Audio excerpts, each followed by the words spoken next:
Hello, it's me again. I just wanted to jump in here quickly to share with you my three favorite sewing hacks for when I'm making dog clothes. First of all, my absolutely biggest favorite one that I work with is parchment paper. So this stuff is a lifesaver.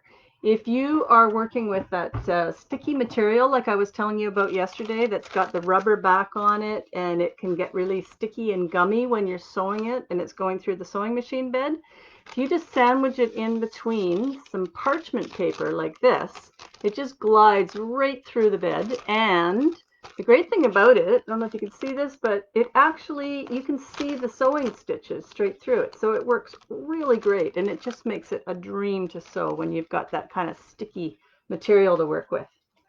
The next thing that I absolutely go to all the time is clips, sewing clips. So if you're trying to pin two pieces of material together, if you use these kind of clips, they come in varying sizes.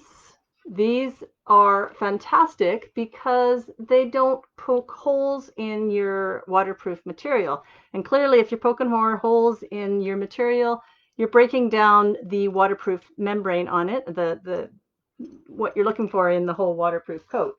So again, if you're using, when you're poking holes in here with your pins, like that, you're sticking holes in there, that's actually, I don't know if you can probably see those holes, but it's actually creating holes in that waterproof back to it.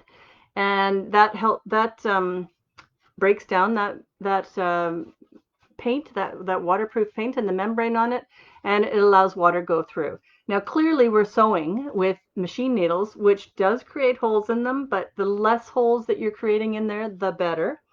And also, those holes that we're doing with the sewing machine needles tend to be on the sides. And you can also waterproof those holes and the seams and such afterwards with some adhesive. And I have gone into that in the supply list that I sent out to people before. I will put that link down below again. But there are some adhesives that you can paint on to waterproof your seams if you want to go a little bit further. And my last hack, it's just absolutely fantastic lifesaver, are the needles that you work with. You want to work with between an 8 and a 10, super sharp. Go out and get yourself some nice brand new needles to work with because those are going to save the day. You want to find one, 8 to 10 is great, but also you want to pick up a couple of denim needles. So when we're working with the material, the waterproof material and the fleece, if you're doing both of those, and the Velcro, it's getting thick, and at that point you do want to have the denim needles for that. So get yourself some great needles. And again, these are all in the supply list that I talked about the other day. And again, I'll put that link down below. And that's it. Those are my three hacks for today. Next one I do on the Facebook, I'm going to talk about the feet that I use on the sewing machine because there's a few different feet that work really well for working with those materials and also help your job to make it a little bit easier to sew. So thank you very much for listening to me, and I'll be back again soon. Okay, bye-bye.